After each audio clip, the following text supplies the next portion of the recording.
أرسله بالحق بشيرا ونذيرا وداعيا إلى الله بإذنه وسراجا وقمرا منيرا. أما بعد، فقد قال الله تعالى في كلامه المجيد وفي برهانه التوحيد।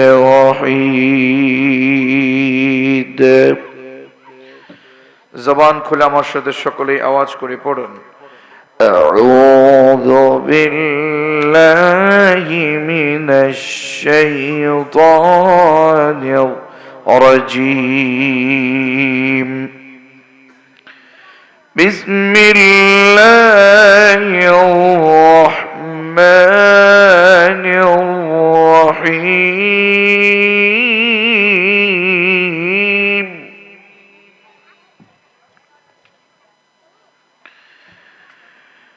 ألف لام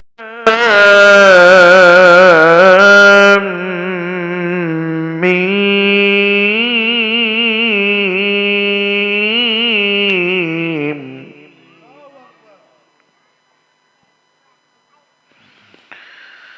أحسب الناس أن يتركوا أن يقولوا آمنا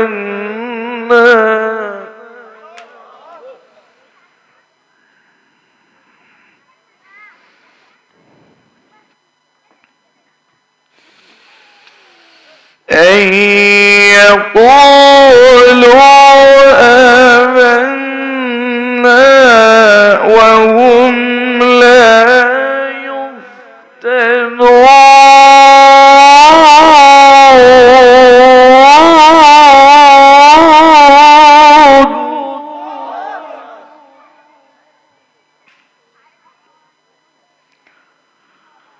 ولقد فتنا الذين من قبلهم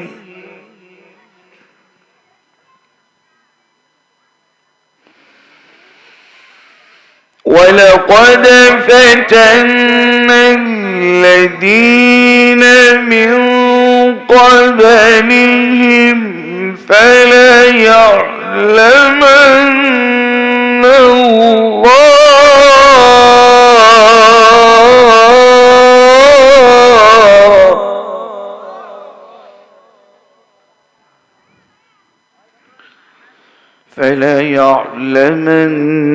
الله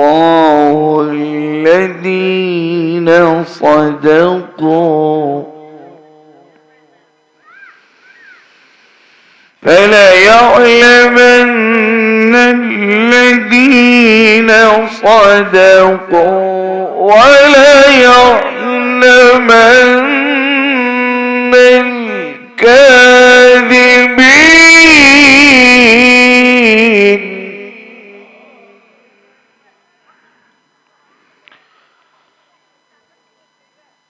أم حسب الذين يعملون السيئات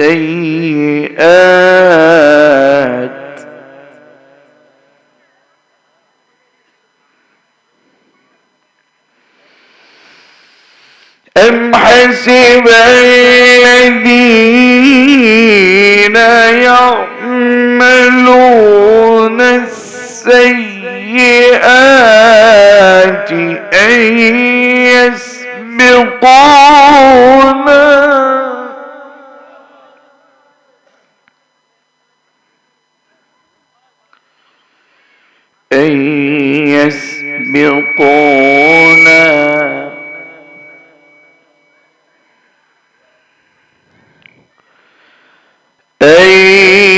يسبقونا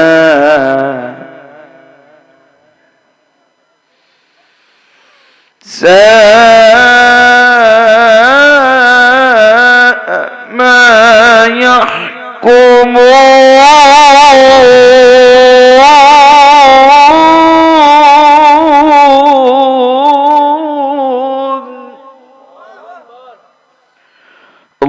أكبر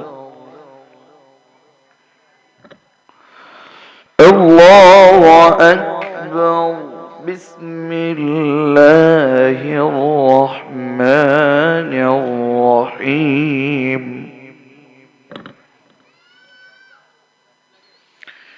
إن الله وملائكته يصلون على النبي يا أيها الذين آمنوا صلوا عليه وسلموا تسليما اللهم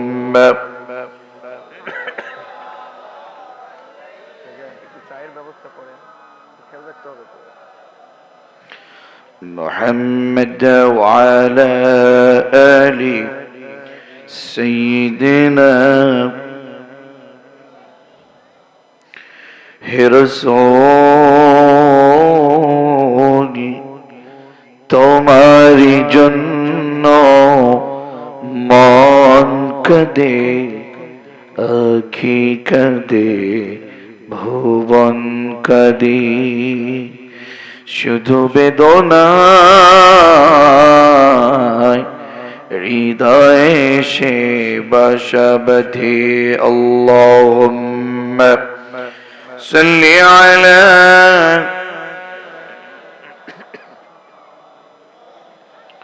মুহাম্মদ ওয়া আলা আলি সাইয়্যিদিনা مولانا محمد بلغ العلا بكماله كشف الدجى بجماله حسنت جميع خصاله أرشد نور تمي হে প্রিয় মুহাম্মদ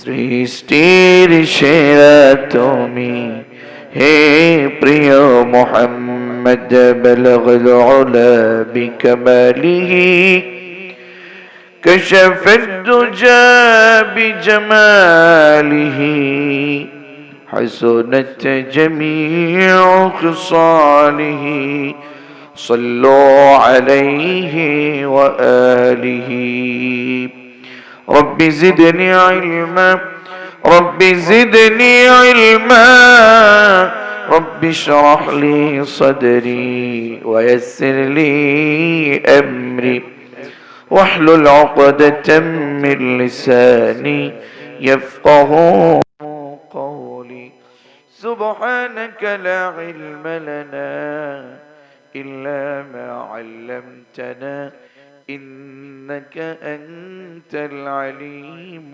الحكيم প্রিয় গাজীপুরবাসী আপনারা সকলেই কেমন আছেন আমাকে পাল্টা প্রশ্ন করলেন আপনাদেরকে যে রব ভালো রেখেছেন আমাকেও সেই রব ভালো রেখেছেন আসুন আমরা সকলেই পড়ছি আলহামদুলিল্লাহ অনেক রাত হয়ে গেছে আপনাদের কষ্ট হচ্ছে না তো মোটামুটি ঘন্টাখানেক সময় আমার সাথে ব্যয় করা যাবে ইনশাআল্লাহ পড়েন না প্রতিদিন কি এরকম তাফসীর মাহফিল হয় এত রাত পর্যন্ত আমরা একমাত্র কোরআনের জন্য বসে আছি কথা বলুন ঠিক না কোরআনের জন্য আমাদের জীবনটা পর্যন্ত দিতে পারি ঠিক কিনা বলুন এই কোরআন আমাদেরকে আলোর পথে নিয়ে যাবে এই কোরআন আমাদেরকে সত্যের পথে নিয়ে যাবে সে কারণেই এখনো পর্যন্ত আমরা কোরআনের জন্য বসে আছি কথা বলুন ঠিক না প্রাণপ্রিয় গাজীপুরবাসী আজকে আমরা যে এখানে আসতে পেরেছি আমরা যে এখানে এসে সুন্দর সুস্থতার সহিত এখানে বসতে পেরেছি এজন্য আমাদের খুশি হবার প্রশংসা করবার দরকার আছে না নাই আরো জোরে বলুন দরকার আছে না নাই ঐতিহ্যবাহী গাজীপুর জেলার স্বনামধন্য উপজেলা কালিয়াকৈর উপজেলার অন্তর্গত সিরাজপুর বাজার কেন্দ্রীয় জামে মসজিদের উদ্যোগে দশম বার্ষিক তাফসীরুল কুরআন মাহফিলের আজকের মুহতারাম স্বনামধন্য সভাপতি আমাদের সকলের শ্রদ্ধাভাজন ব্যক্তিত্ব বিশিষ্ট সমাজ সেবক, ঐতিহ্যবাহী সিরাজপুর বাজার কেন্দ্রীয় জামে মসজিদের মোহতরম দাতা সদস্য এবং অত্র মসজিদের সম্মানিত সভাপতি, বিশিষ্ট সমাজসেবক মোহতরম মোহাম্মদ আব্দুর রশিদ সরদার হাফিজাহুল্লাহ ও আতালাল্লাহু উমরাহু ওয়া বারাকাল্লাহু ফি হায়াতি। আওয়াজ করে সকলে পড়ছি আমিন। অত্যন্ত চমৎকার ও প্রাঞ্জল ভাষায় যিনি আমার পূর্বে কথা বলছিলেন, যার কথাগুলো শুনতে ইচ্ছেই করছিল, ঠিক কিনা বলুন? ঐতিহ্যবাহী নারায়ণগঞ্জ জেলার দারুল উলুম হুসাইনিয়া মুহাম্মাদিয়া মাদ্রাসার সুনামধন্য মুহাদ্দিস এবং বাইতুল মামুর কেন্দ্রীয় জামে মসজিদের সুনামধন্য খতিব হযরত মাওলানা মুফতি আশরাফ আলী হাবিবি সাহেব হাফিজাহুল্লাহ ওয়া রাহিমাহুল্লাহ আরো কথা বলেছেন আমাদের অত্র এলাকার কৃতি সন্তান, ঐতিহ্যবাহী উত্তর কন্দকপুর মিজান খান বাড়ির দরজা বাইতুল আমান জামে মসজিদের সুনামধন্য খতিব, বিশিষ্ট ইসলামী চিন্তাবিদ, শিক্ষাবিদ ও গবেষক শেখ হাফিজ মাওলানা নুমান আল হানাফি ভোলা হাফিজাহুল্লাহ ওয়া আতালাল্লাহু উমরাহু ওয়া বারাকাল্লাহু ফি হায়াতি। আওয়াজ করে সকলে পড়ছি আমিন। আজকে অত্র মঞ্চে আমরা যে সকল আমন্ত্রিত অতিথিবৃন্দদেরকে দেখছি এবং সাথে অনেক উলামায়ে কেরাম আশেপাশের মসজিদের আইম্মাতুল মাসাজিদ দ্বারা এসেছেন, আমাদের অত্র মসজিদ সংলগ্ন মাদ্রাসার মুহতারাম সুনামধন্য আসাতিজায়ে কেরাম, মুহতামিম ও বিভিন্ন স্কুল কলেজ ইউনিভার্সিটির সুনামধন্য আসাতিজায়ে কেরাম এবং স্কুল মাদ্রাসার আমাদের ছাত্র ভাইয়েরা, আমরা এখানে একমাত্র একজনকে খুশি করবার জন্য এসেছি। কথা বলুন ঠিক কিনা? তিনি কে? যারা এখানে আছেন মুরব্বিয়ানে আযম, আমন্ত্রিত অতিথিবৃন্দ, উলামায়ে কেরাম, সকলের জন্য আমি এভাবে দোয়া করছি, ওয়া রাফা'না লাকা যিকরাক। আল্লাহ তাআলা সকলের সম্মান, ইজ্জত, মর্যাদা আরো বৃদ্ধি করে দিন। আওয়াজ করে সকলেই পড়ছি আমিন। সম্মানিত সুধী, আজকের এই তাফসীরুল কোরআন মাহফিলে আমরা আসতে পেরেছি, আমাদেরকে মহান রব বাছাই করেছেন বলেই এখানে সুযোগ পেয়েছি, ঠিক কিনা বলুন? সবাই কিন্তু এখানে আসতে পারে না, সবার সুযোগ হয় না, সবাই কোরআনের প্রোগ্রামে আসার সুযোগ পায় না। আমি বলছি আপনাদেরকে, আজকের এই মাহফিলে আপনারা যে এসেছেন, বিশ্বাস করুন আপনাদের এখানে যারা উপস্থিত হয়েছেন, আপনারা সকলে যদি আল্লাহর কাছে আজকের এই মাহফিল থেকে কিছু নিয়ে আমল করতে শুরু করেন, আমার বিশ্বাস এই মাহফিল আল্লাহ তাআলা সফল করবেন, ঠিক কিনা বলুন? আচ্ছা বলুন তো, আমরা কি পৃথিবীতে চিরদিন বেঁচে থাকতে পারবো? এই যে আমরা এখানে যারা বসেছেন, মুরব্বিয়ানে আযম, উলামায়ে কেরাম, আমাদের মুহতারাম সংগঠনের সম্মানিত সভাপতি সহ, আমাদের শাহাদাত সহ ছাত্র জনতা এবং যুবকদের মধ্য থেকে যে চমৎকার আয়োজন, মাদ্রাসা মসজিদের যে ম্যানেজিং কমিটি, যারা এই কষ্ট করে চমৎকার ভাবে আয়োজন করেছেন, কেউ কি পৃথিবীতে চিরদিন বেঁচে থাকবে? একটু বুঝে বলেন, বেঁচে থাকবে? কেউ তো চিরদিন বেঁচে থাকবে না, কেউ তো চিরদিন বেঁচে থাকতে পারবেও না। এই পৃথিবী থেকে আমরা বিদায় নেব এটা সুনিশ্চিত, কিন্তু কবে নেব, কখন নেব এটা অনিশ্চিত, ঠিক কিনা? আমার কথা কি বোঝা যায়? গাজীপুরের মানুষ তো ঢাকার মতোই, এক প্রকার নিজেদেরকে ঢাকাও বলে, বুঝেন না? ভাষা বোঝা যায় তো? কষ্ট হচ্ছে না তো? আমরা পৃথিবী থেকে বিদায় নেব, আমরা জীবনটাকে কেমন যেন অন্যায় দিয়ে ঢেকে ফেলেছি, অপরাধ দিয়ে ঢেকে ফেলেছি। চারপাশ শুধু অন্যায়, অনাচার, অপরাধ, জুলুম, নির্যাতন, মিথ্যা, বেহায়াপনা, চুরি, ডাকাতি, বেপর্দা, বেলজ্জাপনা সবকিছু দিয়ে কেমন যেন নিজেকে একেবারে ঢেকে দিয়েছি। আসলে আমরা তো এই পৃথিবীতে চিরদিন বেঁচে থাকবো না। মালিক যদি আমাদেরকে ক্ষমা না করে দেন, মালিক যদি আমাদেরকে মাফ না করে দেন, তাহলে আমরা তো ধরা খেয়ে যাব। কথা বলছেন না কেন? আমাদের এই মুমিনদের জীবনটা পরীক্ষা। এটা দুনিয়াটা হচ্ছে পরীক্ষার ঘর। মুমিনদের জন্য এই দুনিয়াটাই হচ্ছে জেলখানা, কয়েদখানা। ঠিক কিনা বলুন? দুনিয়া সিজনুল মুমিন, এটা এমনি বলেন। আমরা সবাই এখন পরীক্ষা দিচ্ছি। আপনি এখন বসে আছেন, আমি বলছি এখন আপনি পরীক্ষা দিচ্ছেন। পরীক্ষা নিচ্ছে কে? পরীক্ষা নিচ্ছে কে? আল্লাহ তাআলা বলছেন, ও গোলাম, আমরা আজকে এখানে যারা বসেছি, মালিক যেন কেমন সকলকে ডেকে ডেকে বলছেন, ও গোলাম, আমি তোমাদের মৃত্যু বানিয়েছি, জীবনও আমি বানিয়েছি। الذي خلق الموت والحياة ليبلوكم أيكم أحسن عملا। আমাদের মৃত্যু, আমাদের জীবন, এটা কে সৃষ্টি করেছেন? একটু জবান খুলে বলেন, কে সৃষ্টি করেছেন? আমি এই আয়াতে কারিমা টুকুন পড়বার ক্ষেত্রে হঠাৎ করে আমি একটু চিন্তা করলাম, আমরা তো পৃথিবীতে আগে আসি, আগে তো আমাদের মরণ না, আগে হলো আমাদের জীবন। কথা বলছেন না কেন? আগে কি আমরা মরি নাকি আসি? যুবকরা বলো, আগে কি মরি নাকি আসি? এই ছোট্ট বাচ্চারাই, তোমরা বসেছো, উঠবা না, মাহফিল এইভাবে করা যাবে না। আমার যেখানে বসে আছেন শুধু আসবে, একজন ওঠার কোনো সুযোগ ইনশাআল্লাহ পড়েন। অনেক রাত হয়ে গেছে, আমি এমনি প্রোগ্রাম শেষ করি রাত 11:30টার ভিতরে। আমি ওদেরকে লিখে দিয়েছি, শাহাদাতদেরকে, ওনারা উঠিয়েছেন আমাকে 11টায় পরে। তো যা হোক, কথা বলা শুরু করেছি, ঘন্টাখানেক সময় তো দেয়া যাবে, পারা যাবে তো ইনশাআল্লাহ। ও গাজীপুরবাসী, আমি আপনার বিবেককে একটু নাড়া দিতে চাই।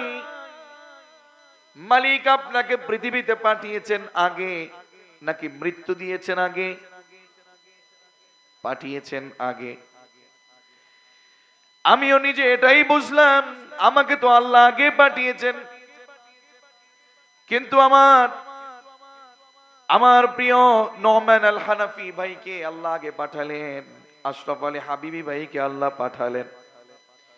তো আগে তো তার মরণ দিলেন না, আগে তো পাঠালেন, আমাকে আল্লাহ আগে পাঠালেন। আপনাদের সভাপতি আব্দুর রশিদ সাহেবকে আল্লাহ আগে পাঠালেন, আগে তো মরণ দিলেন না। কিন্তু আয়াতের ভিতরে আল্লাহ আগে বললেন, আল্লাযী খলাকাল মাউতা ওয়াল হায়াতা লিয়াবলুয়াকুম আইয়ুকুম আহসানু আমালা। আল্লাহু আকবার কোন? ও গাজীপুরবাসী, নিজের সাথে একটু মেলান না। আয়াতটা পড়তে পড়তে পড়তে আমি তেমন বুঝতে চাচ্ছিলাম, বুঝতে পারি নাই কেন আগে মৃত্যুর কথা বলল। আল্লাহ এখানে আগে বললেন মৃত্যুর কথা, পরে বললেন জীবনের কথা। একটা একটা করে তাফসীর দেখতে শুরু করলাম। তাফসীরে মারিফুল কোরআন, তাফসীরে জালালাইন, তাফসীরে মাযহারি, তাফসীরে কবির, তাফসীরে ফি জিলালিল কোরআন, তাফসীরে কুরতুবী সহ প্রায় 15টার উপরে তাফসীর মেলানোর সুযোগ হলো। বিশ্বাস করুন, যতটুকুনি আয়াতে কারিমা নিয়ে বুঝেছি, মালিক এটা বোঝাতে চাইলেন, ও গাজীপুরবাসী, মৃত্যুর কথা কেন আগে বললাম জানোনি? এই পৃথিবীতে তুমি এসেছো, তুমি কি মনে করেছো গুনাহ করে গুনাহের পার তুমি জমাবে, তুমি টাকা জমাবে, তুমি সম্পদ জমাবে, তুমি মানুষকে মারবে, তুমি জুলুম করবে, প্রতিবেশীর সম্পদ জোর করে দখল করে তুমি নিজেকে আমি আমি মনে করবা। শুনে রাখো, আমি তোমাদের মৃত্যুটা, আমি তোমাদের জীবনটা বানিয়েছি কেন জানো? আগে মৃত্যুর কথা বলেছি এজন্য। শোনো, সব গুনাহগুলো করতে করতে, দুনিয়ার কথা চিন্তা করতে করতে খবরদার মৃত্যুর কথা ভুলে যেও না। মৃত্যু বরণ তোমাকে করতেই হবে, মৃত্যু তোমার কাছে আসবেই আসবে, মরণ কিন্তু তোমাদের হবেই হবে। মৃত্যু থেকে বাঁচা যাবে না, মৃত্যুর কাছে তোমাদেরকে পরোয়া করতেই হবে। সুতরাং আমি তোমাদেরকে মৃত্যু বানিয়েছি, তোমাদের হায়াত আমি দিয়েছি। এটা কেবলমাত্র শুধুমাত্র কে বেশি ভালো আমল করো এটা পরীক্ষা দেবার জন্য গোলাম। তোমাকে যে মরে যেতে হবে খবরদার তুমি ভুলে যেও না, ঠিক কি না? তার মানে আমি আপনারা বসে থাকছেন কেন? দায়িত্বশীল দায়িত্ব পালন করতে হবে। প্রয়োজন আমি শেষ করে দিই। এখানে বাচ্চারা দুষ্টুমি করতে পারবে না। এখন তাফসীর মাহফিল নষ্ট করা যাবে? আজকে আমাদের জীবনের বহু কথা বুঝতে হবে, ঠিক কি না? সবাইকে বসায় দেন। ও আমাদের গাজীপুরবাসী, এই পৃথিবীতে আমরা চিরদিন বেঁচে থাকতে পারবো না। বিশ্বাস করুন, আপনি আপনার জীবনটাকে 50টা বছর আপনি পৃথিবীতে কাটিয়েছেন, ঠিক সময়ে নামাজ পড়েন নাই, ভালোভাবে সঠিক পথে ইনকাম করেন নাই, যখন দাড়ি উঠেছে দাড়িটাকে কেটে ফেলেছেন, মসজিদে না গিয়ে ইমামের বিরোধিতা করেছেন, কোরআন হাদিসের বিরোধিতা করেছেন, মানুষকে জুলুম করেছেন, প্রতিবেশীর জমি জোর করে দখল করেছেন। এরকম লোক আছে না নাই? মাদ্রাসার আলেমদেরকে চোখে দেখতে পারে না, কোরআনের আন্দোলন যারা করে তাদেরকে পছন্দ করে না, মাদ্রাসা মসজিদের আলেমদেরকে পছন্দ করে না। মসজিদের কমিটি উনি মসজিদের কাজ করে, এজন্য ভিতরে হিংসা হয়। ওর সব বড় বড় পদ সভাপতি, আমাকেও হওয়া লাগবে, এজন্য ওর পিছনে লেগে জনমের মতো সেই অন্যায় করে টাকা ইনকাম গুলো করেছে সেটা দানও করে। কথা কয় না? আছে না নাই? বিশ্বাস করুন, আমি আপনাকে কষ্ট দিতে চাই না গাজীপুরবাসী, আমি শুধু বোঝাতে চাই এই পৃথিবীটা চিরস্থায়ী নয়। এই পৃথিবী থেকে আমাদেরকে বিদায় নেয়াই লাগবে। এই পৃথিবী আমাদেরকে একদিন না বলে দেবে, পৃথিবী আপনাকে একদিন শেষ করে দেবে। ছোট্ট বাচ্চারা আপনাদের সামনে জানাজার সালাতের প্রদর্শনী দেখিয়েছেন, এইভাবে করে আমাদের জানাজা হবে, ঠিক কি না?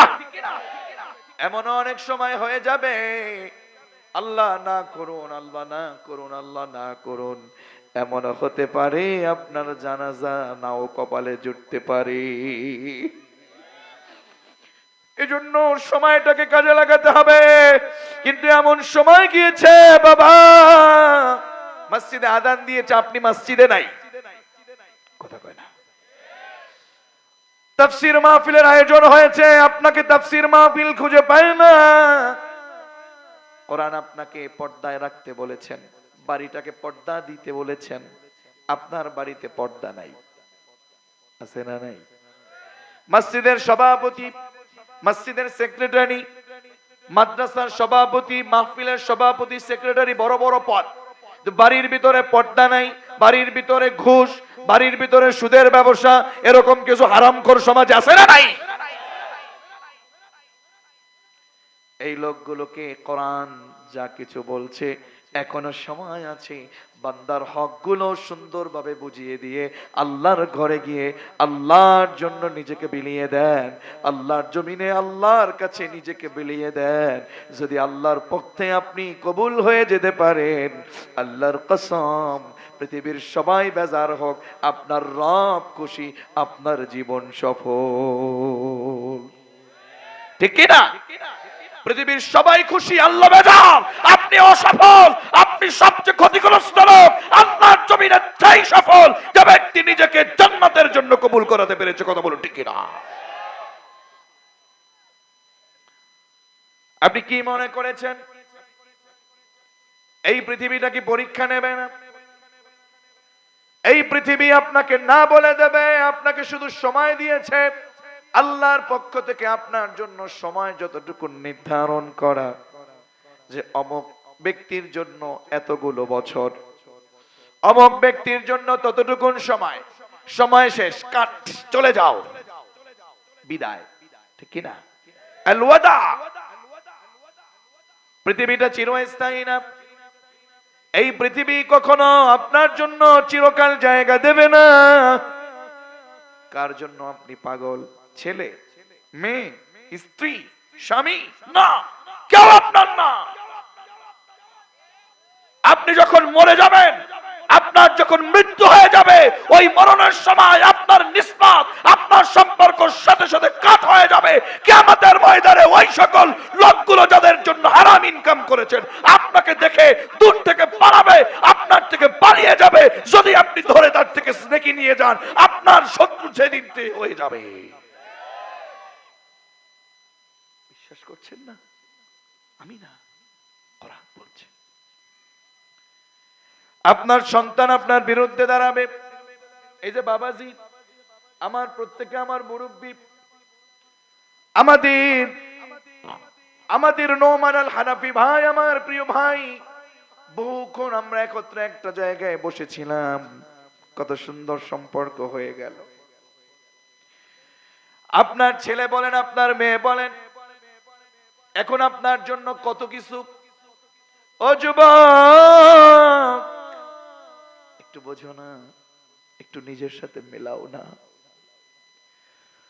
এই পৃথিবীতে তুমি তোমার বাবাকে দেখছো, আমি আমার সন্তানকে দেখেছি। এই সন্তান, আমি আমার বাচ্চার মাকে বলেছি, শোনো, এই পৃথিবীটা কিন্তু পরীক্ষার জায়গা। তোমার মেয়ে ফাতিমা বিনতে মামুন বড় মেয়ে, তোমার ছেলে তোহা বিন মামুন, তোমার মেয়ে মাইমুনা বিনতে মামুন। তোমাকে আমি ভালো করে বলে দিচ্ছি, শোনো, এই সন্তানকে কোরআন দিয়ে তোমাকে সুন্দরভাবে তাদের জীবনটাকে সাজিয়ে দিতে হবে। যদি এরা কোরআনের দাওয়াত না পায়, যদি এরা কোরআন না বোঝে, যদি এরা আমল না করে, যদি এরা নামাজ না পড়ে, যদি এরা হারাম পথে চলে যায়, এই সন্তান সেই কিয়ামতের ময়দানে তোমার জন্য কাল হয়ে দাঁড়াবে। আমি বাস্তব, আমি নিজে বলবো। আল্লাহর কোরআন বলছে, মালিক, পিতা মাতা জান্নাতে চলে যাচ্ছে প্রায়, হঠাৎ করে ফেরেশতা বলবে, মালিক, এটা ওই ব্যক্তি, ওর নামে মামলা এসেছে নতুন। আচ্ছা, আপনারা বিদেশে যান না? কথা বলেন না কেন? আমরা যখন বিদেশ গিয়েছি, ইন্ডিয়াতে মাহফিলে গেলাম, মাহফিলে যাবার আগে আমাদের এয়ারপোর্টে যখন ইমিগ্রেশন হয়, পাসপোর্ট নিয়ে যায়, পাসপোর্ট নিয়ে যাবার সময় ইমিগ্রেশনে যখন চেক করে, দেখে লোকটার বিরুদ্ধে মামলা আসেনি। বুঝেন না আপনারা? কথা বলছেন না কেন? বাংলাদেশের কিংবা আমাদের দেশের, আমাদের বর্তমান অবস্থা বোঝাচ্ছি। যখন আপনার আমার বিদেশ যেতে হয়, বিদেশ ভ্রমণ করতে হয়, এই আরেকটু স্ট্রং করো, আরেকটু স্ট্রং করো, সুন্দর হচ্ছে, হালকা ইকো দিয়ে দাও, হালকা। যখন আমাদেরকে বিদেশে যেতে হয়, পাসপোর্ট দিয়ে, এত সুন্দর হয়ে গেছে, এতক্ষণ কোথায় ছিল এগুলো? সুন্দর হয়েছে না?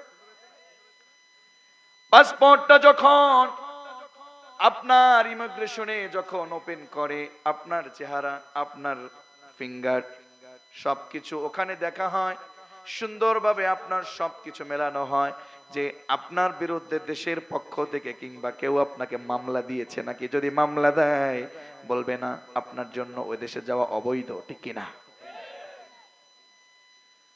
জান্নাতে যখন আপনার নামটা চলে যাবে প্রায় জান্নাতে, মামলা হয়ে গেলে যেমন আপনি দেশ থেকে বিদেশে যেতে পারবেন না, এক স্টেপ থেকে অপর স্টেপে যেতে পারবেন না, ঠিক তদ্রুপ আপনি জান্নাতে প্রায় চলে গেছেন।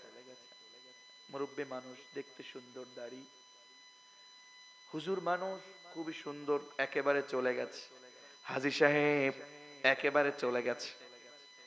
হঠাৎ করে ফেরেশতা বলবে, মালিক, মামলা। কি কথা কয় না? মামলা কি বলেন? কে মামলা দিয়েছে? মালিক সুন্দরভাবে কোরআনে কারিমে বলে দিয়েছেন, রব্বানা আরিনাল্লাযীনি আযাল্লানা মিনাল জিন্নি ওয়াল ইনসি নাজআলহুমা তাহতা আকদামিনা লিয়াকুনা মিনাল আসফালিন। জোরে বলুন আল্লাহু আকবার। ও বাবাজি, আমার মাথায় কোন টুপি? আমার গায়ে কোন জুব্বা, আপনার মাথায় কোন পাগড়ি, এটা মিলানোর সুযোগ নাই। টুপির ভিতরে ইসলাম না, টুপির ভিতরে দলের ভেদাভেদ নাই, ঠিক কিনা? আমাদের রবকে, আমাদের কোরআন কয়টা, আমাদের শ্রেষ্ঠ নবী শেষ রসুল কয়জন? তার মানে আমরা সবাই এক। কথা কন না কেন? কোন ভেদাভেদ নাই। পাগড়ির ভেদাভেদ, টুপির ভেদাভেদ, জুব্বার ভেদাভেদ এখনো যদি ভুলতে না পারেন, আগামীতে আপনার প্রতিও জুলুম শুরু হয়ে যাবে। সব বাদ দেন, সব বাদ দিয়ে দেন। আমি আব্দুল্লাহ আল মামুন কওমি মাদ্রাসায় পড়েছি, আলিয়া মাদ্রাসায় পড়েছি, অনার্স মাস্টার্স করেছি জেনারেল বিভাগ থেকে। এবার বলেন আমি এখন কোন দলে যাবো? আমি কোন দলে যাব? কি যেন আমাদের আনোয়ার ভাই না, আমাদের আজকের ইমাম সাহেবের বাড়িতে গিয়েছি। কত সুন্দর আলেম মানুষ, সবাইকে সুন্দরভাবে মেহমানদারি করিয়েছেন। উনিও যেই কোরআন পড়েছেন, আমিও সেই কোরআন পড়েছি। কওমি মাদ্রাসায় যাবেন, ওখানেও সেই কোরআন, আলিয়া মাদ্রাসাও সেই কোরআন।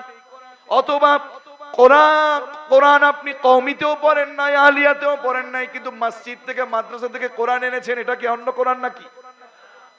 তো আমরা শুধু অমকে ওই টুপি, তমকে সেই টুপি, অমকে ওই জুব্বা, তমকে ওই জুব্বা, অমকে ওই কালার পাগড়ি, তমকে ওই কালার পাগড়ি। ও আমার দলের না, সালামবাদ আছে না নাই? মনে রাখবেন, আল্লাহর কসম করে বলি, হৃদয় থেকে খুলুসিয়ত নিয়ে বলি, ওয়াল্লাহি কওমি আলিয়া আমার কাছে কোনো ভেদাভেদ নাই, আল্লাহর কসম।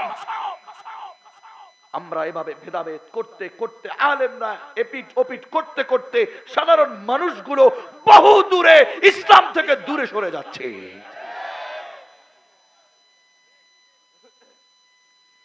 এজন্য সব সময় বেশি বেশি সম্পর্কের আলেমদের সাথে দরকার আছে না নাই? বিশ্বাস করুন, এই জমিনে আপনি যখন বেঁচে থাকবেন, কথা বলবেন, আপনি আমল করবেন, কিয়ামতের ময়দানে আল্লাহ আপনাকে প্রশ্ন করবে না তুই কি আলিয়া নাকি কওমি। কোন সুযোগ নেই। কিয়ামতের ময়দানে যখন আল্লাহর সামনে আপনি দাঁড়াবেন, দাঁড়াবেন না? আপনাদের কষ্ট হচ্ছে নাকি? রাগ করতেছেন? আল্লাহর সামনে আপনাকে দাঁড়াতেই হবে। কি মনে করেছেন আপনি তো খুব মজা, টাকা হারাম, কোনো প্রবলেম নাই, টাকা ঘুষ কোনো প্রবলেম নাই, সুদ কোনো সমস্যা নাই, শুধু টাকা হইলেই হবে, ক্ষমতা শুধু নেতার সাথে সম্পর্ক। আমি বলি আপনাদেরকে একটা কথা, আজকে আমি বলে দিচ্ছি, আমার কথা মনে রাখেন। এই কোরআনের পক্ষে যদি কোনো রাজনীতি থাকে, ইসলামী কোনো আন্দোলন থাকে, ইসলামী কোনো দল থাকে, ওইগুলো বাদে বাকি যত দল আছে এদের ভিতরে কোনো নীতি নাই। হুজুর এটা কেন বললেন? হ্যাঁ, কোরআনের কাছে অন্য কোনো নীতি টিকে না। টিকে টিকে কোরআনের কাছে আর কোনো নীতি টিকে? দেখবেন এরা যখন ক্ষমতা পাল্টায়, এরা এদের শরীরের চামড়াও পাল্টায়। দেখছেন না? দেখছেন না? ওই নতুন দল, ও পুরান দল, আমি নাম নিলাম না, ও নব্য, ও এইটা, ও ওইটা, এইটা লইয়ে মারামারি। কথা কন না কেন? কিন্তু একটা জিনিস নিয়ে মারামারি নাই। কতগুলো মানুষের নাম ঘোষণা করে দিল, দেখবেন ইসলামী দল হবার কারণে নিজেকে অযোগ্য মনে করে অন্য যোগ্য কাউকে যেন দেয়, সেটা নিজে বলে দেয়। কোনো মারামারি নাই, তুলাতুলি নাই, রাগারাগি নাই, হিংসা হিংসি নাই। যেখানে কোরআন নাই সেখানে আমরা নাই, যেখানে কোরআন সেখানে আমরা, যেখানে নাই কোরআন আমরা নাই সেখানে, যেখানে হাদিস নাই আমরা নাই সেখানে, যেখানে রাসূলুল্লাহর কথা হবে, যেখানে কোরআনের কথা হবে, যেখানে কোরআনের আইন হবে, আমরা জীবন দিব, তারপরেও সেখান থেকে এক পাও দূরে সরব না। কথা বলুন ঠিক কিনা?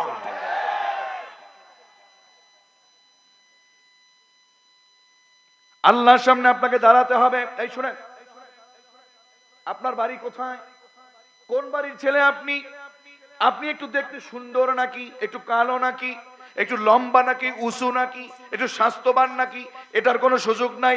আল্লাহর সামনে আপনাকে দাঁড়াতেই হবে।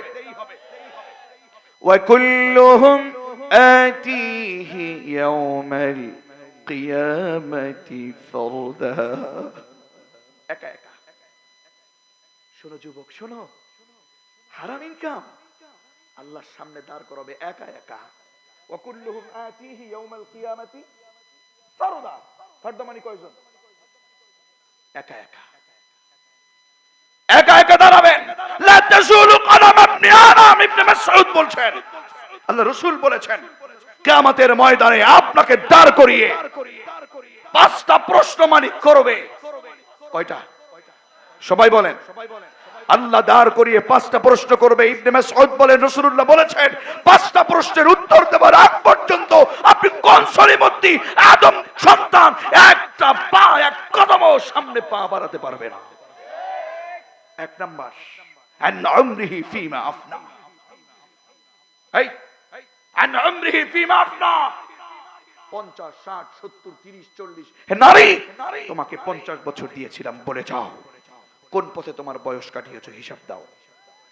সব বলো, কোন দিন কোথায় গিয়েছো, কোন বছর, কোন কোন সুযোগে, কোন ভাবে, কোথায়, কোন অন্যায় করেছো, কি করেছো, ভালো নাকি মন্দ, হিসাব দাও।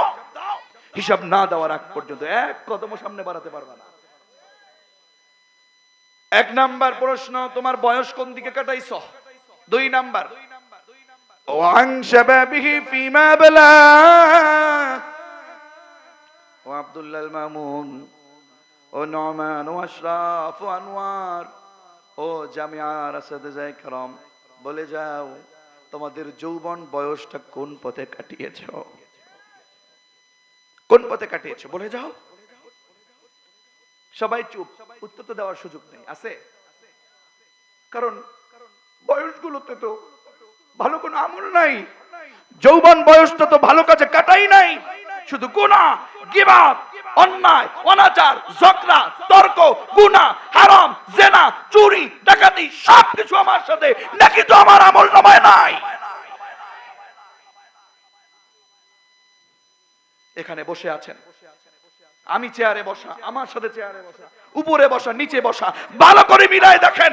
বাড়িতে গেলে নামাজ নাই, নিজে যদি পড়েও হাজী সাহেব হইছে, পড়া তো লাগে, নামাজ পড়ে, নিজে পড়ে, মেয়ে পড়ে না, ছেলে পড়ে না, স্ত্রী পড়ে না, নিজে হাজী, বাড়িতে পর্দা নাই, নিজে হাজী, মানুষের সম্পদ, প্রতিবেশীর সম্পদ জোর করে দখল করেছি, এরকম বহু পাজি আমরা দেখেছি। রাগ করলে? এই সকল হাজীদেরকে পাজি বললে দোষ নাই। আল্লাহর ঘরে আমি তো দেখেছি, সরাসরি যখন কাবার গিলাফ ধরেছি, হাতে ভয় লাগে, আল্লাহ এই হাত দিয়ে তো গুনাহ করেছি, এই হাত তোমার ঘরে লাগিয়েছি, আল্লাহ এই হাত তো তোমার এই ঘরের সাথে লাগার যোগ্যতা রাখে না।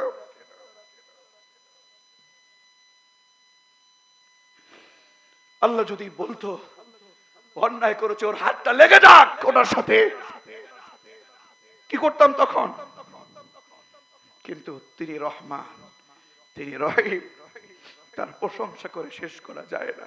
তিনি ক্ষমাশীল, তিনি ক্ষমা করেন, তিনি দয়ালু, তিনি করুণাময়, ঠিক কিনা?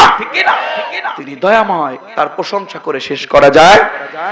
প্রশংসা সবই কেবল তোমারই রব্বুল আলামিন, দয়ালু মেহেরবান করুণায় ফোরান, দয়ালু মেহেরবান করুণায় ফোরান, আর কেউ নাই তুমি মালিক শেষ বিচারের দিন, শেষ বিচারের দিন, ঠিক না? সব প্রশংসা কার? আওয়াজ করে বলুন কার? ও গাজীপুরবাসী, আল্লাহ রাব্বুল আলামিন প্রশ্ন করবেন, বলো তোমার যৌবন বয়সটা কোন পথে কাটিয়েছো। ওয়াং শাবাবিহি ফিমা আবলা, কোনো উত্তর নাই। আপনি পারবেন কিনা জানি না, আমি পারতাম না। 50 বছর 30-35 বছরের এতগুলো বছরের হিসাব আল্লাহ চাইল। এতগুলো বছরের হিসাব তো দূরের কথা, একদিনের হিসাব দিতে পারতাম না। ও গাজীপুরবাসী, বিশ্বাস করুন, হিসাব মিলানো এত সহজ না। আল্লাহ রাব্বুল আলামিন 3 নাম্বার প্রশ্ন করবে, বল তোর বাড়িতে তো অনেক টাকা ছিল, তোর বাড়িতে অনেক সম্পদ ছিল, তোকে তো অনেক সুন্দর সুন্দর জামা গায়ে দিতে দেখেছি, দেখতাম নাচের অনুষ্ঠানে 20,000, কথা কয় না। সুদের ব্যবসায় ওখানেও দেখি তোর 10 লাখ। এতগুলো টাকা দেখলাম, তোর তো একতলা বাড়ি উঠানোর যোগ্যতা ছিল না, তোর বাড়িও দেখলাম 5 তলা। তোর সম্পদগুলো কোন পথে উপার্জন করেছিস বল, বলে যা। 4 নম্বর প্রশ্ন হবে, বল টাকা তো উপার্জন করেছিলি, কোন পথে ব্যয় করেছিস বল, বলে যা। 5 নম্বরে প্রশ্ন করবে, তোকে তো জ্ঞান দিয়েছিলাম, তুই তো জানতিস নামাজ না পড়লে গুনাহ হয়, পর্দা না থাকলে গুনাহ হয়, চুরি করলে গুনাহ হয়, আলেমদের বিরুদ্ধে মিথ্যা মামলা দিলে গুনাহ হয়, ঠিক না? সব তো জানতি, বল তোকে যে জ্ঞান দিয়েছি সে জ্ঞান অনুযায়ী কতটা আমল করেছিস বল। যখন লাফি লাফি বলবে কিছু পারি না, জানি না, আল্লাহ তখন বলবে খুযুহু ফাগুল্লু কাঠিন, ওরে ধর, ওরে বেরি পড়া, 70 গাছ শিকল দিয়ে বেরি পড়া, জাহিন নামক জাহান্নামে ফেল, ওর মুখ আমি দেখতে চাই না। আমি ওকে বড় আদর করে বানিয়েছিলাম, আমার জমিনে বসে সবচেয়ে বেশি স্বৈরাচারী করেছিল, আলেমদেরকে মিথ্যা মামলা দিয়েছিল, কোরআনের সম্মান ইজ্জত নষ্ট করেছিল, আলেমদেরকে শেষ করে দেবার পায়তারা চালিয়েছিল, সুদ খেয়েছিল, ঘুষ খেয়েছিল, ওটাকে জান্নাত পায়, ওটাকে জাহান্নামে ফেলে দেয়, কথা বলো ঠিক না? মনে করেছেন এত সহজ না, এত সহজ না। ঈমান আনলে পরে আপনার পরীক্ষা হবে না, এটা ভুল। যে যত বড় ঈমানদার তার পরীক্ষাও তত বড়, কথা বলছেন না কেন? আল্লাহ তাআলা বলছেন, আলিফ লাম মিম আহসিবান নাসু আন ইউতরাকু আন ইয়াকুলু আমান্না ওয়া হুম লা ইফতানুন।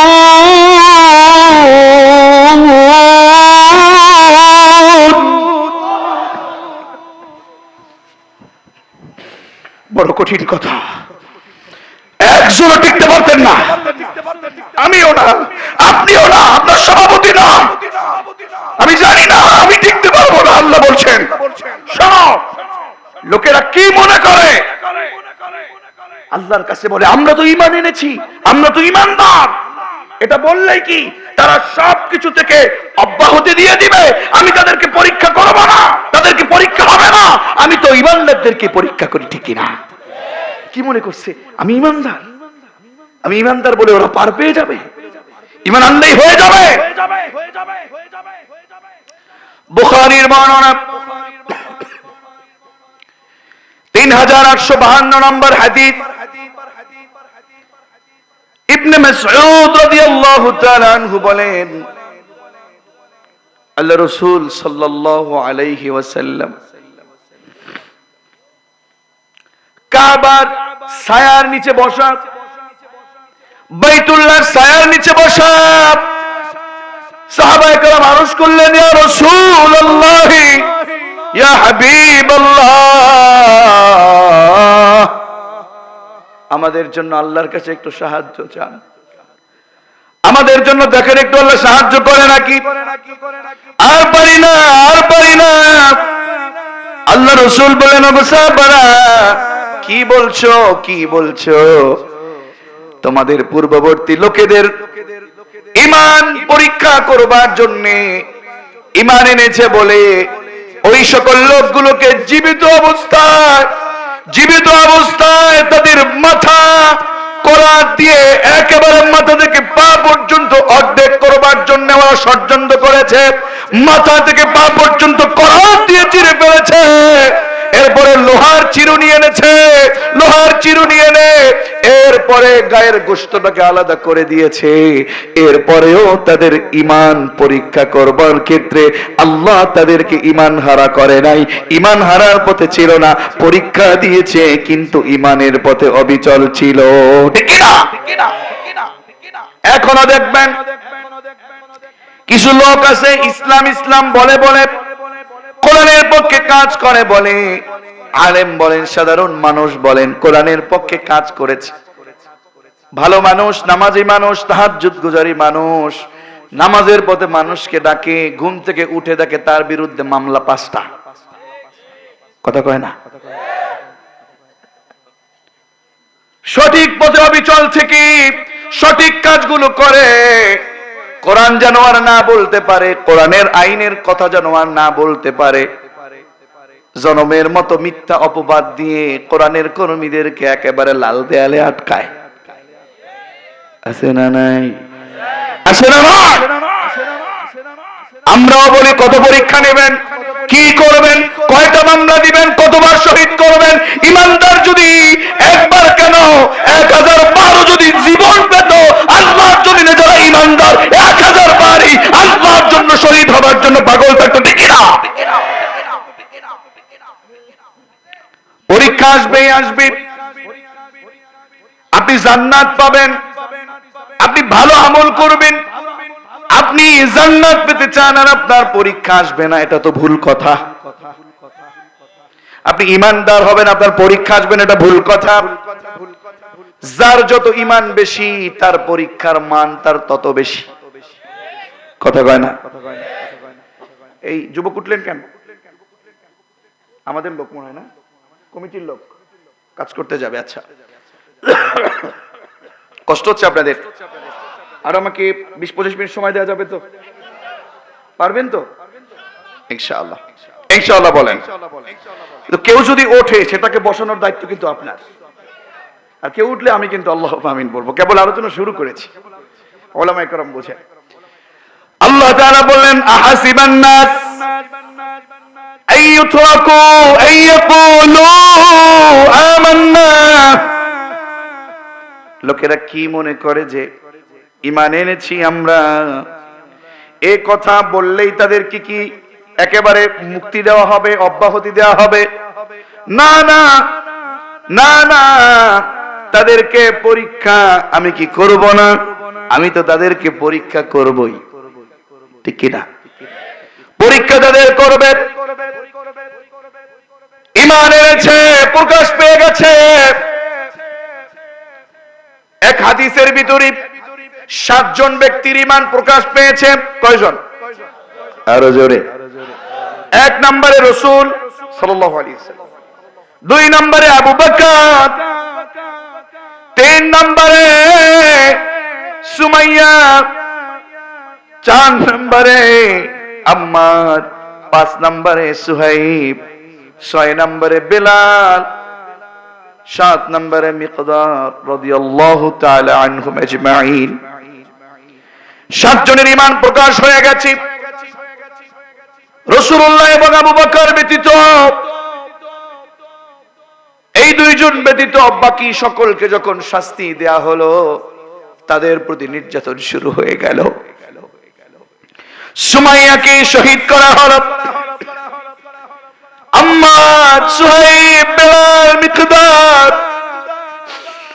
সকলকে উপরে ষড়যন্ত্র শুরু হয়ে গেল, নিপীড়ন শুরু হয়ে গেল, নির্যাতন শুরু হয়ে গেল।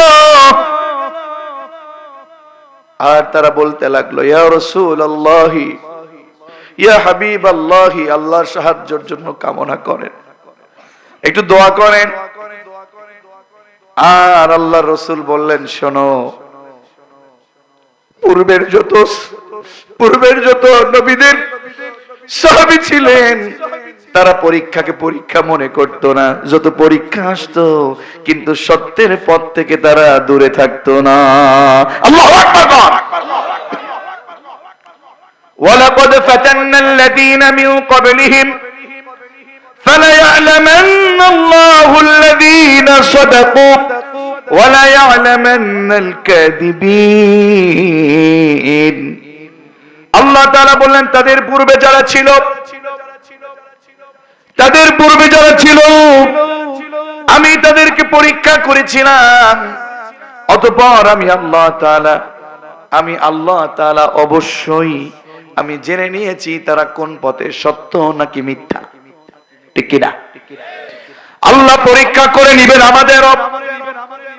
ফালা ইয়ালামান্নাল্লাহু আল্লাযীনা সাদাকু ওয়ালা ইয়ালামান্নাল কাযিবিন।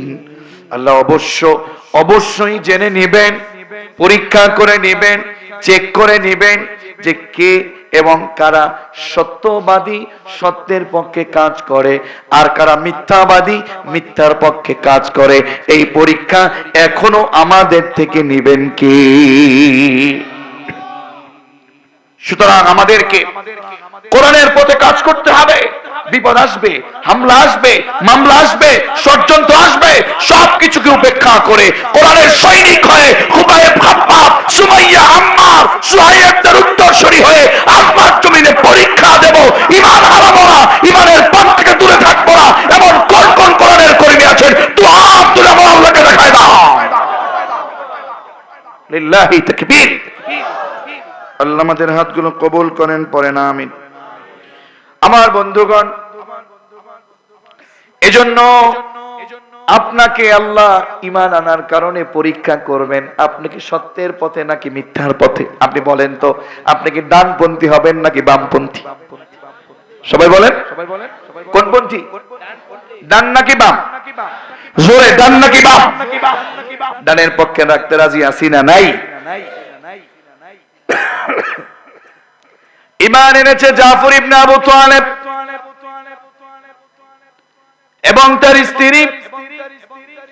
ঈমান আনার পরে জাফর ইবনে আবু তালেব আল্লাহর রাসূলের কাছে এসে বলেন, ইয়া রাসূলুল্লাহ, আর থাকতে পারতেছি না, চারপাশ থেকে নির্যাতন শুরু হয়ে গেছে। ইয়া রাসূলুল্লাহ, ইয়া হাবিবাল্লাহ, আর সহ্য করতে পারছি না গো। আল্লাহ রাসূল বললেন, যাও, হিজরতে চলে যাও, হিজরতের জন্য তোমাদেরকে অনুমতি দেয়া হলো। জাফর ইবনে আবু তালেব স্ত্রীকে নিয়ে হিজরতে চলে গেলেন, আবিসিনিয়ায় চলে গেলেন। কয়েকটা বছর যখন কাটানো হলো, স্বামী আর স্ত্রী আলোচনা করছে, ওগো প্রাণের স্বামী, যাকে ভালোবেসে, যার জন্য ঈমান এনেছি, সেই রাসূল কেমন আছে? সেই রাসূলকে যদি দেখতে না পারি তাহলে আমাদের এই ঈমান আনার কি হলো? বেশ কিছুদিন যেতে না যেতে 3টা বছর যখন চলে গেল, 3জন সন্তানের অধিকারী হলো। জাফর ইবনে আবু তালেব হঠাৎ খবর পেয়ে গেলেন আমার রাসূল আর মক্কায় নাই, তিনি মদিনায় চলে গেছেন। সুবহানাল্লাহ। জাফর ইবনে আবু তালেব বললেন, ওগো প্রাণের স্ত্রী, আর থাকতে রাজি না, চলো আমরাও চলে যাই। চলে গেলেন। ঈমান আনবেন আর পরীক্ষা হবেন, এটা হতে পারে না। কোরআনের পক্ষে চলবেন, কোরআনের পক্ষে কাজ করবেন, আল্লাহর জমিনে আল্লাহর আইন প্রতিষ্ঠা করবেন। এই কাজ করে, এই চিন্তা করে যারা চলবেন, তাদের বিপক্ষে থেকে ষড়যন্ত্র আসবেই, তাদের পরীক্ষা দিতে হবে। এটাই রবের কথা, চিরন্তন সত্য। ঠিক কিনা? জাফর ইবনে আবু তালেব স্ত্রী সন্তানদেরকে নিয়ে চলে গেলেন মদিনায়। বেশ কিছুদিন কাটানোর পরে রাসূলুল্লাহর সাথে হঠাৎ করে বললেন, ওগো সাহাবারা, যুদ্ধে যেতে হবে, জিহাদে যেতে হবে, জিহাদে যেতে হবে। এই জিহাদের সেনাপতির দায়িত্ব পালন করবে আমার চাচাতো ভাই জাফর ইবনে আবু তালেব। কোথায় তুমি? দাঁড়াও, যাও তুমি তোমার স্ত্রীর কাছ থেকে বিদায় নিয়ে আসো। স্ত্রীর কাছে চলে গেলেন। ওগো প্রাণের স্ত্রী, আমাকে জিহাদের সেনাপতি বানিয়েছেন, আমার রাসূল যুদ্ধের সেনাপতি আমাকে বানিয়েছেন, আমাকে বিদায় দাও। স্ত্রী হাসি মুখে বিদায় দিয়ে দিলেন আর বললেন, ওগো প্রাণের স্বামী, চাই তুমি আবার যেন আমার কাছে চলে আসো সুস্থতার সহিত। আল্লাহর নবী সাহাবী হযরত জাফর ইবনে আবু তালেব বললেন, ওগো প্রাণের স্ত্রী, তুমি এমন দোয়া করো না, আমার মনে বিশ্বাস আমি বুঝি আর জাফর ফিরে আসতে পারবো না। কেন গো, কেন? বললে, শোনো, আমার আগেও একজন সেনাপতি আছে, আমার পরেও একজন সেনাপতি আছে, তার মানে আমি জাফর আর ফিরে আসতে পারবো না, আর ফিরে আসতে পারবো না। কেমন কুরবান জানে, বোঝে, এরপরেও জীবন দেওয়ার জন্য, আল্লাহর পথে জীবন দেওয়ার জন্য মুজাহিদেরা প্রস্তুত থাকে, ঠিক না?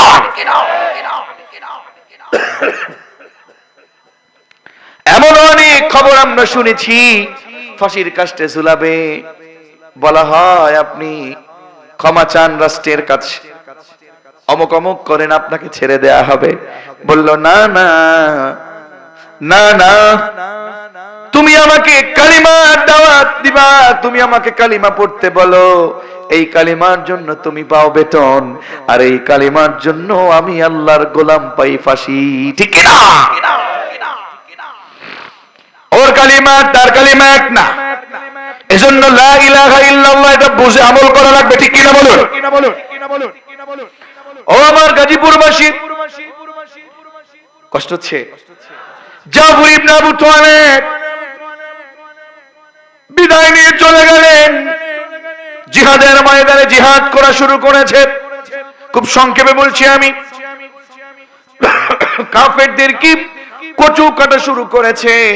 হঠাৎ এক প্রচন্ড কাফের এসে জাফর ইবনে আবু তালেবের ডান হাতে আক্রমণ করলো, ডান হাত ছিটকে ঝরে পড়ল, ডান হাত আর আস্ত নাই। এই সুযোগ পেয়ে ওই কাফের আবার আক্রমণ করলো, বাম হাত ঝুলে পড়লো, ডান হাত নাই, বাম হাত নাই, শুয়ে পড়ল জাফর। সাহাবায়ে কেরাম চিন্তা করছিলেন, আরে ইসলামের পতাকা বুঝি শেষ হয়ে গেল, ইসলামের পতাকা বুঝি উড্ডয়ন করতে পারল না। হঠাৎ করে এক সাহাবী বলেন, ওই দেখো, ওই দেখো, কালেমার পতাকা উপরে দেখাচ্ছে, ইসলামের পতাকা উপরে দেখাচ্ছে। সামনে গিয়ে দেখি জাফর ইবনে আবু তালেবের হাত নাই, ওই পা দিয়ে, বুক দিয়ে, মুখ দিয়ে সুন্দর করে কালেমার পতাকা যতটুকুন পেরেছে শুয়ে থেকে হলেও ইসলামের পতাকাটাকে আকাশে উড্ডয়ন করে রেখেছে। আল্লাহু আকবার! জাফর ইবনে আবু তালেব শহীদ হয়ে গেল। ইসলামের বিজয় হবার পরে আল্লাহর রাসূল জাফর ইবনে আবু তালেবের বাড়িতে চলে গেলেন। জাফর ইবনে আবু তালেবের বাড়িতে গিয়ে জাফর ইবনে আবু তালেবের সন্তানদেরকে দেখতে পেলেন। সন্তানদেরকে কোলে নিলেন। তখনও পর্যন্ত জিহাদের কাফেলা এখনো ফেরে নাই, মদিনায় এখনো ফিরে নাই। আল্লাহ রাসূল সাল্লাল্লাহু আলাইহি ওয়াসাল্লাম বাচ্চাদেরকে কোলে নিয়ে জাফর ইবনে আবু তালেবের স্ত্রীকে ডাকলেন। জাফর ইবনে আবু তালেবের স্ত্রীকে ডেকে বললেন, দেখো, শোনো, আমি তো তোমাদের বাড়িতে এসেছি মেহমান হয়ে। কথাগুলো বলছে আর চোখের পানি দরদর করে ফেলে দিচ্ছে। আল্লাহ রাসূল চোখের পানি যখন ফেলছিলেন, জাফর ইবনে আবু তালেবের স্ত্রী বললেন, ইয়া রাসূলুল্লাহ, ঘটনা তো বুঝলাম না, আপনার চোখে পানি কেন? আল্লাহ রাসূল বলেন, ওগো আব্দুল্লাহর মা জাফর ইবনে আবু তালেবের স্ত্রী, শোনো, আমি এমন একটা খবর দিব, তুমি চোখের পানি রাখতে পারবে না। কি সে খবর? বলে, শোনো, তোমার স্বামী আব্দুল্লাহর বাবা, তোমার স্বামী আমার চাচাতো ভাই জাফর ইবনে আবু তালেব আর পৃথিবীতে বেঁচে নাই, ইসলামের জন্য নিজেকে শহীদ করে দিয়েছে। আল্লাহু আকবার। জাফর ইবনে আবু তালেবের স্ত্রী আল্লাহ রাসূল সাল্লাল্লাহু আলাইহি ওয়াসাল্লামের কথা শুনে চোখের পানি না ছেড়ে বললেন, ইয়া রাসূলুল্লাহ, কেন আপনি চোখের পানি ছেড়ে কাঁদেন? আপনি কি মনে করেছেন জাফর ইবনে আবু তালেব বুঝি আমার জন্য অভিভাবক ছিলেন? আসলে জাফর ইবনে আবু তালেব তো আমার অভিভাবক না, জাফর ইবনে আবু তালেব তো আমার জন্য যথেষ্ট না, আমার জন্য যথেষ্ট কে? এ বলে শুরু করে দিলেন, আমার সাথে বলেন, হাসবুনাল্লাহু ওয়া নি'মাল ওয়াকিল।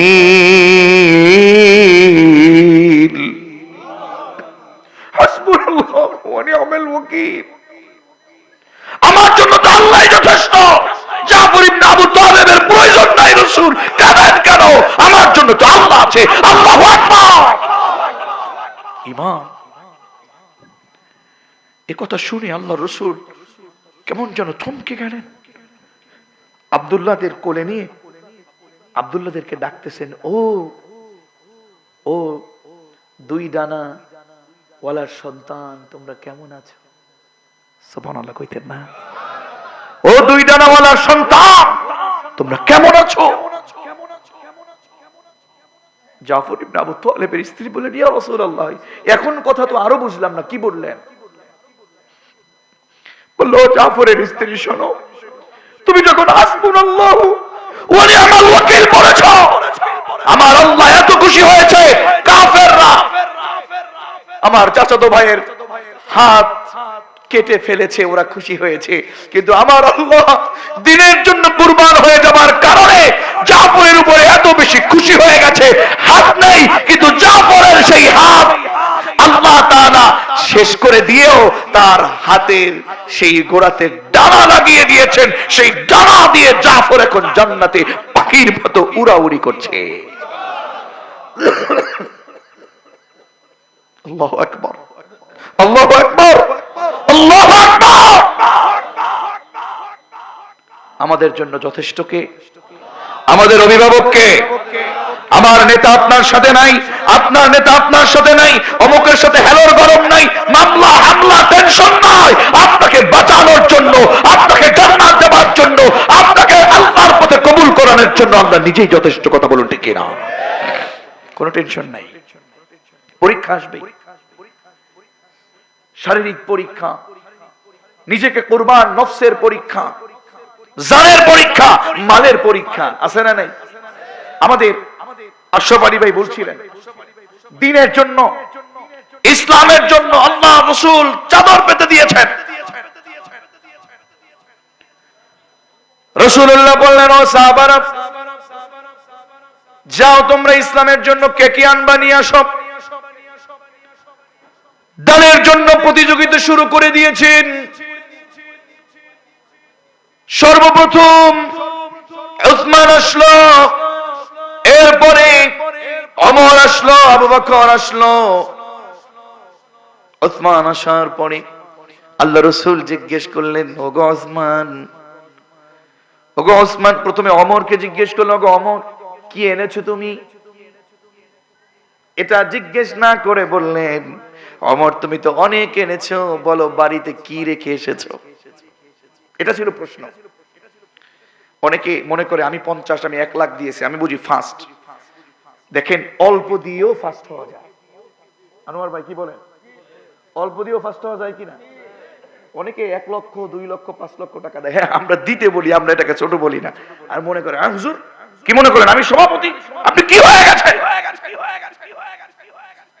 হুজুর মানুষ বিভিন্ন রকম ক্রিটিসাইজ করে, অথচ 1 লক্ষ কেন 1 কোটি টাকা দিয়েও একজন আলিমের কুরবানকে কেউ কিনতে পারবে না। এই যে ছাত্রদেরকে বললো এরা, আমাদের নোমান ভাই, আমাদের আশরাফ বাড়ি ভাই, আনোয়ার ভাই, এনাদের সাথীদেরকে নিয়ে যেভাবে গড়েছেন ছাত্রদেরকে, 1 কোটি টাকা দিলে ওরকম গড়া যায় না। যা হোক, অনেক সময় হয়ে গিয়েছে, আর 10টা মিনিট সময় আমাকে দেন, আমি গুছিয়ে নিচ্ছি। আল্লাহ রাসূল বললেন, ওমর তুমি কি রেখে এসেছো বাড়িতে বলো। বলে ইয়া রাসূলুল্লাহ, আমার যত সম্পদ ছিল সব সম্পদের অর্ধেকটা আমি এনেছি আর অর্ধেকটা আমি রেখে এসেছি। সুবহানাল্লাহ কইতেন না? আল্লাহ রাসূল এক চাওয়াতে অর্ধেক। আবার আমি কিন্তু আপনাদের কাছে দান চাচ্ছি না, দান হয়ে গেছে আরো আগে। আবার বলেন না হুজুর দানের দোয়া, দানের ওয়াজ শুরু করলেন, আবার চাইবেন নি। হ্যাঁ, দিলে ভিন্ন কথা, কিন্তু আমি আবার আপনাদেরকে বোঝানোর জন্য বলছি। হযরত ওমর বললেন ইয়া রাসূলুল্লাহ, অর্ধেকটা রেখে এসেছি বাড়িতে আর অর্ধেকটা নিয়ে এসেছি। সুবহানাল্লাহ কোন না? হযরত উসমান রাদিয়াল্লাহু তাআলা আনহুকে বিশ্বনবী প্রশ্ন করলেন, ওগো উসমান, তুমি বাড়িতে কি রেখে এসেছো? তুমি তো অনেক এনেছো। উসমান বললেন ইয়া রাসূলুল্লাহ, ইয়া হাবিবাল্লাহ, আমার যত সম্পদ আছে আপনি রাসূল আমাদের কাছে চাওয়ার কারণে সব সম্পত্তিকে 4টা ভাগ করেছি, একটা ভাগ আমি এখানে দিয়েছি, বাকি 3টা ভাগ রেখে এসেছি। উসমান রাদিয়াল্লাহু তাআলা যে ধনী ছিলেন এগুলো কল্পনা করা যায় না। তার 4 ভাগের 1 ভাগ কোটি কোটি টাকার সমানও হবে না, তার চেয়েও বেশি। মিলিয়ন বিলিয়ন ট্রিলিয়ন অস্ট্রেলিয়া সব ছেড়ে গিয়েছে। আল্লাহ রাসূল সাল্লাল্লাহু আলাইহি ওয়াসাল্লাম এবার দেখলেন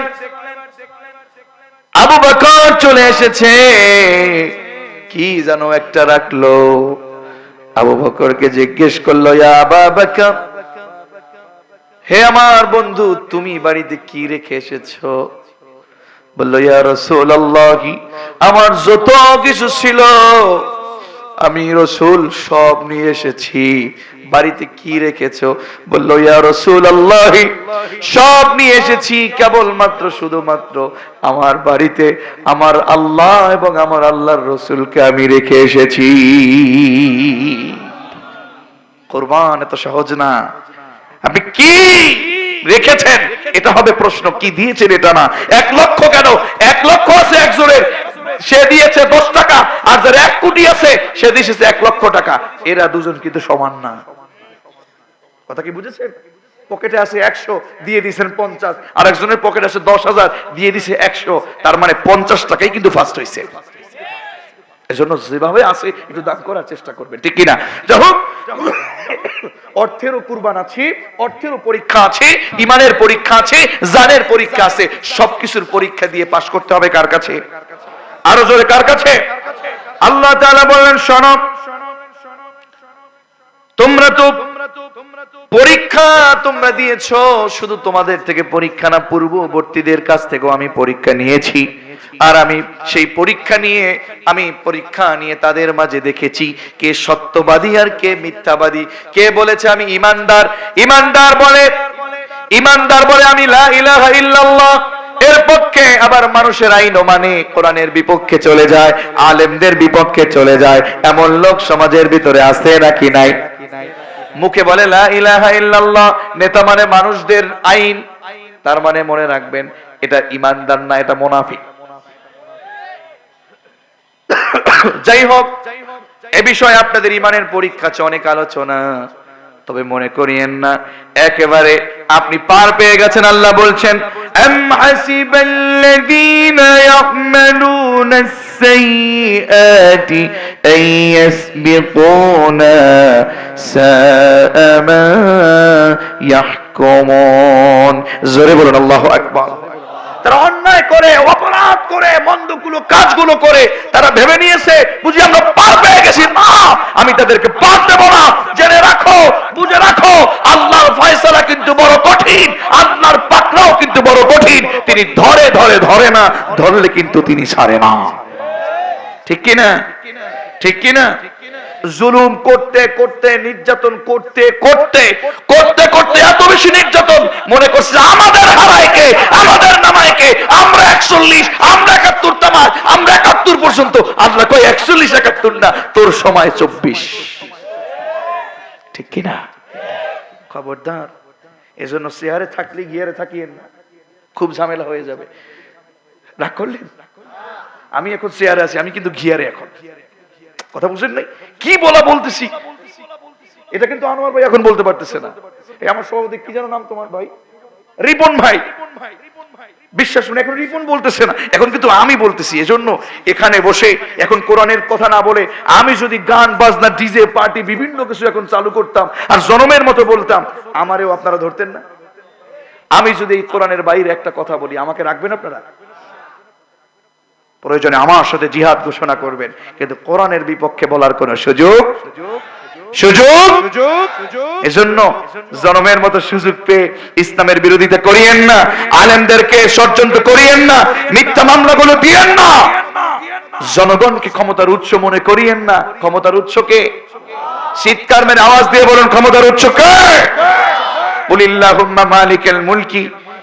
এই আয়াতকে যারা অস্বীকার করবেন, জনগণকে যারা ক্ষমতার উচ্চ মনে করবেন, আল্লাহ কিন্তু তাদের বলবে তুমি আর 41, 42, 43 চিন্তা করিও না, 24 হয়ে গেছে, তাও অর্ধেক পুরোটা না।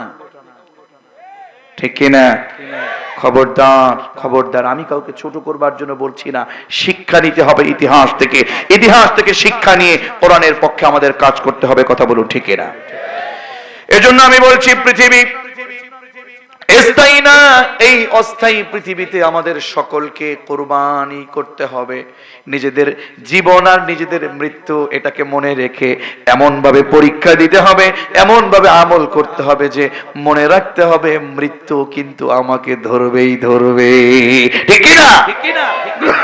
এজন্য আল্লাহ তাআলা বলছেন, আহাসিবান নাসু আন ইউতরাকু আন ইয়াকুলু আমান্না ওয়া হুম লা ইফতানুন। লোকেরা কি মনে করে যে আমরা ঈমান এনে ফেলেছি, এই কথাই বুঝি শেষ কথা, এই কথা বলবে আমরা ঈমান এনেছি, আমরা লা ইলাহা ইল্লাল্লাহর কথাগুলো বলছি, আমরা বেশি বেশি জিকির করছি, আর আমি এর মধ্যে মনে হয় অব্যাহতি দিয়ে দিব, আমি বুঝি পরীক্ষা নেব না। এই কথা ভুল কথা।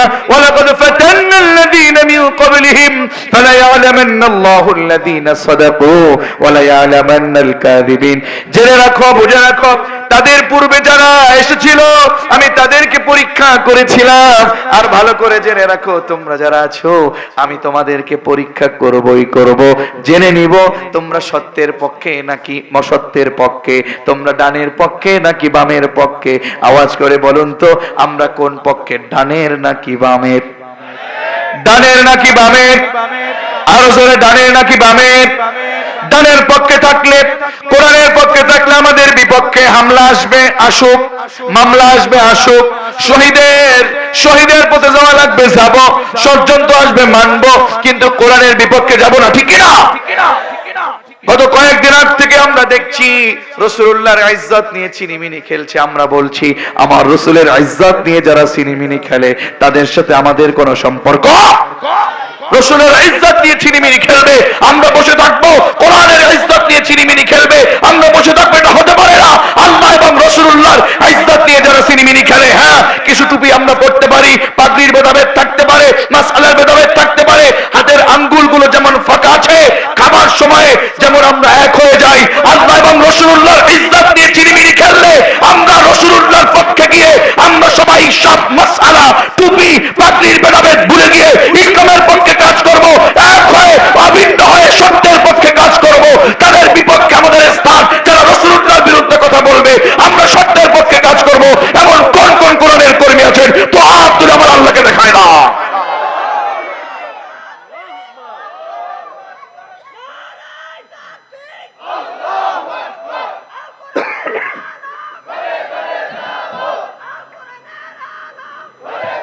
আমার বন্ধুগণ, আল্লাহ আপনাদেরকে কবুল করুন, আল্লাহ আপনাদেরকে রহম করুন। আমার বড় ইচ্ছে ছিল আপনাদেরকে অনেক রাত পর্যন্ত বিরক্ত করতে চাই না, ইচ্ছে ছিল অনেকক্ষণ পর্যন্ত আপনাদেরকে বলবো, বলেছিও বটে, তবে ফজরের সালাতের গুরুত্ব কম না বেশি? ফজরের গুরুত্ব কম না বেশি? তো আপনারা ফজরের সালাত পড়বেন। তবে আমি আপনাদেরকে একটা কথা বলি, যে মাহফিল হলো, আমাদের আশরাফ আল হাবিবি ভাই যে কথাগুলো বললেন, আমাদের নোমান ভাই যে কথাগুলো বললেন, আমি যে কথাগুলো বললাম, মূল কথা এটাই, জীবন যতদিন থাকবে কোরআনের পক্ষে আমাদের থাকতে হবে। পারা যাবে না ইনশাআল্লাহ? সত্যের পক্ষে থাকতে হবে, পারা যাবে না ইনশাআল্লাহ? যেহেতু মরেই যাব, যেহেতু চলেই যাব, অন্যায়, অপরাধ, সুদ, ঘুষ, দাড়ি কাটার সিস্টেম, বেনামাজি, বেপর্দা সব বাদ দিয়ে সত্যের পক্ষে কাজ করব, এরকম চিন্তা কি করা যায়? সেই 5টা প্রশ্নের উত্তর রেডি করে এই পৃথিবী থেকে আমাদেরকে বিদায় নিতে হবে। কথা বলুন ঠিক কিনা? আর এই প্রশ্নের উত্তর একা একা আল্লাহর সামনে দেয়া যাবে না। আল্লাহর রহমত কামনা করে, আল্লাহর কোরআনের পথে চলবার চেষ্টা করে যদি আপনি নিজের জীবনটাকে বাস্তবায়ন করতে পারেন, ইনশাআল্লাহ আপনি সেই দিন মুক্তি পেয়ে আল্লাহর আরশের নিচে ছায়া পাবেন। পড়েন আল্লাহ কবুল করুন, আমিন। আল্লাহ কবুল করুন, বলেন আমিন। 2-3টা প্রশ্ন আছে, আমি একটু উত্তর দিয়ে এরপরে শেষ করছি। আপনাদের উপরে মুসাফির অবস্থা আমি দোয়া করব। এত বেশি খুশি হয়েছি যে আলহামদুলিল্লাহ যতগুলো ভাই আমার বসেছেন, বাবাজি বসেছেন, একটা ভাইও উঠলেন না। এজন্য যে আপনাদের কত প্রাইজ দেওয়া লাগে, সেই প্রাইজের পকেটে টাকাও আমার নাই, যা দেয়া দরকার। তবে আমি যদি দোয়া করি খুশি হবেন না? আমি অযোগ্য আল্লাহর একজন গোলাম, আমি তেমন কিছু বলতে পারবো না, আল্লাহর কাছে তেমন যোগ্যতা বলার নাই, কিন্তু আমি মুসাফির যেহেতু একটু সাহস করে কিছু বলবো ইনশাআল্লাহ। আমাদের সমাজে বেশ কিছু আমল আছে যেগুলোর ভিতরে বিদআত, শিরক এবং বিভিন্ন জাল যায়িব বর্ণনাগুলো নিয়ে এসেছি। বলতেছে হুজুর, সালাতের পরে আমাদের সমাজে বেশ কিছু ঝামেলা আছে। সেটা কি? যে হুজুর সালাম দেয়, সালাম ফিরানোর পরে এরপরে আসসালামু আলাইকুম ওয়া রাহমাতুল্লাহ, আসসালামু আলাইকুম ওয়া রাহমাতুল্লাহ বলবার পরে এরপরে 2টা দল হয়ে যায়, এক দল মোনাজাতের পক্ষে আর এক দল মোনাজাতের বিপক্ষে। আসেনি? আমি বলবো ভাই, মোনাজাত সালাতের পরে এটা নামাজের কোনো অংশ না, এটা একটা আমল। আহকামে জিন্দেগির ভিতরে খুব সুন্দর করে একেবারে নতুন একটা কিতাব শেখ মাওলানা হিমায়েতুদ্দিন সাহেব অত্যন্ত চমৎকার করে লিখেছেন, জাতির জন্য খুব সুন্দর। তিনি বলেছেন এই মুনাজাতকে সালাতের অংশ মনে করা যাবে না, যদি করেন এটা বিদআত, কিন্তু আমল ছাড়া যাবে না। আমাদের দেশে কি করি আমি একটু বলবো নাকি? শেখা যাবে তো? আসসালামু আলাইকুম ওয়া রাহমাতুল্লাহ, আসসালামু আলাইকুম ওয়া রাহমাতুল্লাহ, সাথে সাথে আল্লাহুম্মা আমিন বিরহমাতিকা ইয়া আরহামার রাহিমিন। আছে না নাই? দেখুন আল্লাহ রাসূল এভাবে করতেন না, আল্লাহ রাসূল এভাবে করতেন না। কি করতেন আমি একটু বলি, একটু শেষ পর্যন্ত শুনতে হবে, না হয় প্রশ্ন থেকে যাবে। আল্লাহ রাসূল কি, ভালো কথা, আমার একটা বই আপনাদের এখানে এসেছে, কোরআন ও সুন্নাহের আলোকে আমলে সুন্নতি জীবন করি। এটার ভিতরে তো সালাতের পরে কি আমল করবেন দেয়া আছে। আমি একটু দেখে একেবারে দলিল সহ উত্তর বলার চেষ্টা করছি, একেবারে দলিল সহ বলছি। ভালো কথা, সালাতের সালাম ফিরানোর পর পঠিতব্য কি কি দোয়া রাসূল কি কি পড়েছেন, কি কি তাসবিহ পড়েছেন। এই ভাই অনেক কিছু হারাবেন। ও আচ্ছা আচ্ছা, ছোট একটা সময়ের কাটাতে যাচ্ছে আর কি। যাই হোক, আল্লাহ রাসূল কি করতেন আমি কি একটু বলবো। এইভাবে দেখুন, আসসালামু আলাইকুম ওয়া রাহমাতুল্লাহ, আসসালামু আলাইকুম ওয়া রাহমাতুল্লাহ বলবার শেষে বিভিন্ন বর্ণনা আছে, একটা বর্ণনা, 3টা বর্ণনা বুখারী, মুসলিম, নাসাই। আল্লাহ রাসূল সালাম ফিরানোর শেষে তিনি একবার পড়তেন আল্লাহু আকবার। কি পড়তেন? সবাই বলেন। এরপরে 5 কিতাব থেকে দলিল এনেছি, মুসলিম, আবু দাউদ, তিরমিজি, নাসাই, ইবনে মাজাহ। 3 বার পড়তেন আস্তাগফিরুল্লাহ, আস্তাগফিরুল্লাহ, আস্তাগফিরুল্লাহ। আমার কথা কি বুঝেছেন? হ্যাঁ, কোন বর্ণনায় আল্লাহু আকবারের সাথে আস্তাগফিরুল্লাহ, কোন বর্ণনা একা একা আলাদা আলাদা আছে। তবে আল্লাহ রাসূল প্রথমে পড়তেন আল্লাহু আকবার, এরপরে 3 বার পড়তেন কি, এরপরে আল্লাহ রাসূল পড়তেন। এটাও 5 কিতাব থেকে দলিল, মুসলিম, আবু দাউদ, তিরমিজি, নাসাই, ইবনে মাজাহ। আপনারা মনে হয় পারেন দোয়াটা, পড়েন তো, আল্লাহুম্মা আনতাস সালাম, এটা পারেন না? এরপর আল্লাহ রাসূল এটা পড়তেন। পড়েন আমার সাথে, আল্লাহুম্মা আনতাস সালাম, পড়েন তো দেখি পারেন কিনা। আল্লাহুম্মা আনতাস সালাম, এরপরে কি, ওয়া মিনকাস সালাম। এই যে আমাদের এখানে হুজুর বলতেছে তাবারাকতা, ওখানে বলতেছেন ওয়া ইলাইকা। আনোয়ার ভাই কোথায় যে যাবেন এদের কি নিয়ে? রাগ করতেছেন নাকি আবার? 2-3টা মিনিট আমি শিখিয়ে দিচ্ছি, পড়েন আমার সাথে, আল্লাহুম্মা আনতাস সালাম ওয়া মিনকাস সালাম তাবারাকতা ইয়া যাল জালালি ওয়াল ইকরাম। আল্লাহ রাসূল এইটা পড়তেন, কিন্তু আমরা ওই যে ওয়া ইলাইকা ইয়ারজিউস সালাম হাইয়িনা রাব্বানা বিসসালাম ওয়া আদখিলনা দারাকা দারাস সালাম, এটা যেটা পড়েছি এটা হয়তো আমি না হয় আনোয়ার ভাই নয়তো এরা অথবা আমাদের উস্তাদ কিংবা সাধারণ কেউ কিংবা ভুল তথ্য কিংবা হাদিসের ভিতরে জাল করার জন্য জয়ীফ করার জন্য বিভিন্ন ঝামেলা বাজানোর জন্য যে কেউ হোক, আমরা না, আমরা দেখেছি এটা ঢুকাই দিছে। বিশ্বাস না হলে জিজ্ঞাসা এদের কাছে। কিন্তু ওয়া ইলাইকা ইয়ারজিউস সালাম পড়ছেন না আগে? এটা সম্পূর্ণ জাল বর্ণনা, এটা পড়বেন না, এটা বানানো, এটা আল্লাহ রাসূল পড়ে নাই। আল্লাহ রাসূল কি পড়েছেন? আল্লাহুম্মা আনতাস সালাম, পড়েন আমার সাথে, ওয়া মিনকাস সালাম তাবারাকতা ইয়া যাল জালালি ওয়াল, পারা যাবে? এছাড়া ওই যে ওয়া ইলাইকা ইয়ারজিউস সালাম এটা পড়বেন না, পারা যাবে? এরপরে আয়াতুল কুরসি পড়বেন, লা ইলাহা ইল্লাল্লাহ ওয়াহদাহু লা শারীকা লাহু এটা পড়বেন, আল্লাহুম্মা আইন্নি আলা যিকরিকা ওয়া শুকরিকা এটা পড়বেন। পারবেন না? আমি কি করি আমি একটু বলি। আমি এখন 5 ওয়াক্ত সালাত তো পড়ানোর সুযোগ পাই না, এখন শুধু খিতাবাতের দায়িত্ব পালন করছি আলহামদুলিল্লাহ। তো আমি যেটা করতাম ইমামতি যখন করেছি, আমার পিছনেও এই জালাজালি এরকম এই গুড়া কৃমির মতো এরকম ছিল কিছু। রাগ করলেন? শুধু হুজুর এইটা নাকি ওইটা, ওইটা নাকি এইটা। আরে ভাই, আমার বাড়িতে তোর বাড়িতে পর্দা নাই, রোজা নাই, হারাম খাচ্ছিস, বাড়ির ভিতরে পর্দা নাই, কত অন্যায়, এটা নিয়ে না খালি এইটা নাকি ওইটা, ওইটা নাকি এইটা, এখানে নাকি এখানে নাকি কপালে, কথা কন না কেন? বাইতুল্লাহ গিয়েছি, দেখি একজনে এভাবে, একজনে এভাবে, একজনে এভাবে, একজনে এভাবে, একজনে পুরো ছেড়ে দিছে। হাসতেছিল, সবই সবই মাসআলা। হ্যাঁ, আমাদের পরমত সহিষ্ণুতা কিংবা অন্য মাসআলার প্রতি শ্রদ্ধাবোধ দেখাতে হবে, কিন্তু হবে না এটা তো বলা যাবে না। সর্বোচ্চ আলেমদের ভিতরে, আচ্ছা দেখেন, আমি অযোগ্য কিন্তু আমার নোমান ভাই অত্যন্ত চমৎকার করে কথা বলেছেন, আমি শুনেছি, আমি চুপ করে করে অনেক আলোচনা শুনেছি।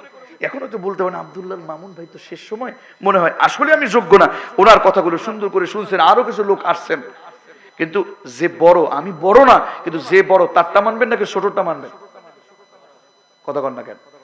আমি যদি বড় হই, আমি যদি কই নোমান ভাই যেটা বলছে এটাও ঠিক, আবার আনোয়ার ভাই যেটা বলছে এটাও ঠিক, আশরাফ আলী ভাই যেটা বলছে এটাও ঠিক, তাহলে আমি তো সবারটাই বলে দিলাম। বড় যদি সব বলে তাহলে বড়টা মানা দরকার না? ইমাম আবু হানিফা রাহিমাহুল্লাহ, ইমামুল আযম, কত চমৎকার মাসআলা দিয়েছেন। উম্মতের দরদ দেখিয়ে যেন উম্মত পথহারা হয়ে না যায়, উম্মত যেন ইবাদত ছেড়ে না দেয়, সর্বোচ্চ চিন্তা করে সর্বোচ্চ মাসআলাগুলো তিনি নির্ণয় করেছেন। অনেক বিষয় আছে এখানে, কিন্তু আমরা এটা বুঝি না। যাই হোক, আমরা ওলামায়ে কেরামদেরকে মেনে চলবো। দেখুন, ওলামায়ে কেরামদেরকে মেনে না চলে আমি অমুক হিস, অমুক হিস, এই হিস, কত হিস, আমি এইটা ওইটা, অমুক তমুক, এটা ঠিক না। ইমাম ছাড়া হয় না। আচ্ছা, এটা যে কোরআন, এটা বিশ্বাস করেন না? বিশ্বাস করেন? যদি বলি কেমনে বিশ্বাস করেন? কার থেকে জানছেন? কথা কয় না। আলেমরা কি নেতা ইমাম না? ইমাম বলে মানেন না? বুখারী শরীফ, এটা যে বুখারী, এটা জানছেন কার থেকে? যাই আমি সমাধানে আসতে চাই। আমার পিছনে এরকম ছিল কিছু, আমি যেটা করতাম আমি বলছি। আসসালামু আলাইকুম বলবো? আসসালামু আলাইকুম ওয়া রাহমাতুল্লাহ, আসসালামু আলাইকুম ওয়া রাহমাতুল্লাহ, আল্লাহু আকবার, আস্তাগফিরুল্লাহ, আস্তাগফিরুল্লাহ, আস্তাগফিরুল্লাহ, আল্লাহুম্মা আনতাস সালাম ওয়া মিনকাস সালাম তাবারাকতা ইয়া যাল জালালি ওয়াল ইকরাম। এটা কি দোয়া না? সত্যি কথা কোন, দোয়া কি না? এটা যদি দোয়া হয় তাহলে দোয়া নাই বলছে তাকে। তবে এমন দোয়া যেন আমরা না করি, এমন দোয়া আমরা অনেকে করি, কেমন জানেন? এমন দোয়া জোরে শুরু করি, পিছনে যে 2 রাকাত 3 রাকাত পায় নাই, ওনাদের কেরাত পর্যন্ত ভুলে যায়, এমন জোরে দোয়াও করি আমরা।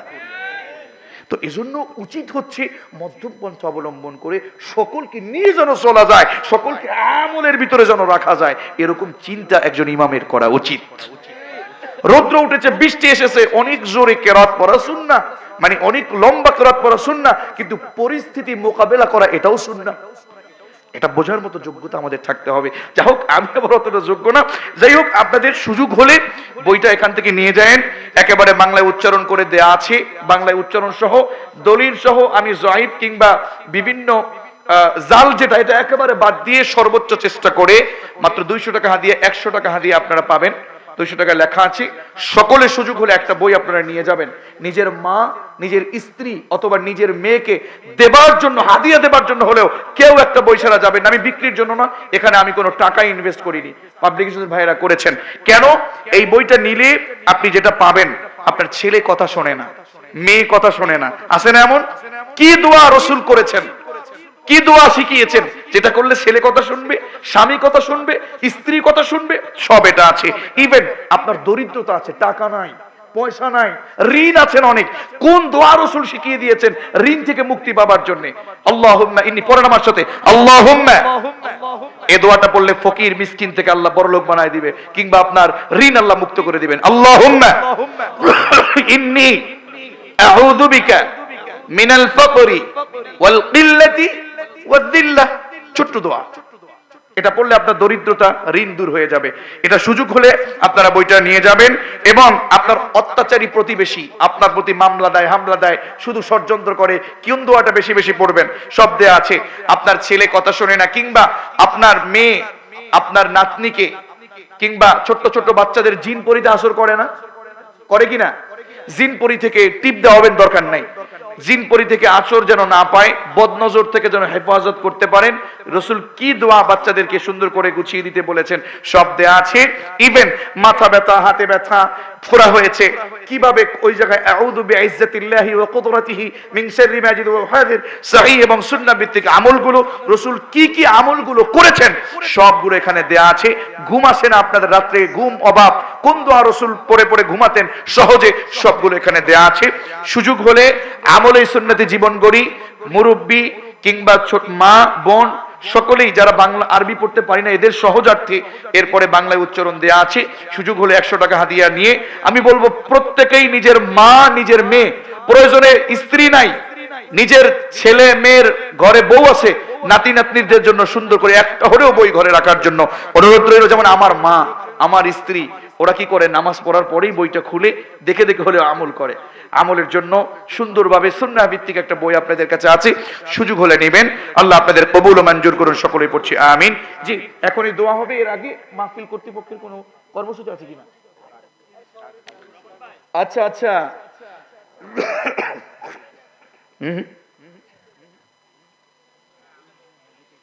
আমাদের এলাকায় সামাজিক অনুষ্ঠানে ডিজে গান বাজায়, আই হায়, আছে নাকি? আছে নাকি? আপনারা তো আসলে কাপুরুষ, আপনারা দুর্বল মনের মানুষ, কথা কয় না? শয়তানের সাথে পারেন না, কথা কয় না? শয়তানের সাথে পারেন না? পারেন। সামনে থেকে যদি কখনো দেখেন কোন ডিজে, কি বলে, ডিজে গান বাজনা ডান্স যদি দেখেন, মসজিদ থেকে সালাত পড়ার পরে আনোয়ার সাহেবের নেতৃত্বে বের হয়ে যাবেন, ওই বাড়ির সব অনুষ্ঠান বন্ধ, একজনও ওই বাড়িতে কোনো দাওয়াতেও যাব না। কিসের আপনি মুসলমান? কিসের ঈমান আপনার, যে আপনি ঈমান দিয়ে আপনি সঠিকভাবে সৎ পথে আপনি মানুষকে ডাকতে পারেন না, অন্যায় আপনি শেষ করতে পারেন না, আপনি তো ঈমানদারের আসল ভূমিকাই পালন করতে পারেন না। গান বাজনাটা সম্পূর্ণ হারাম। ওয়াইদা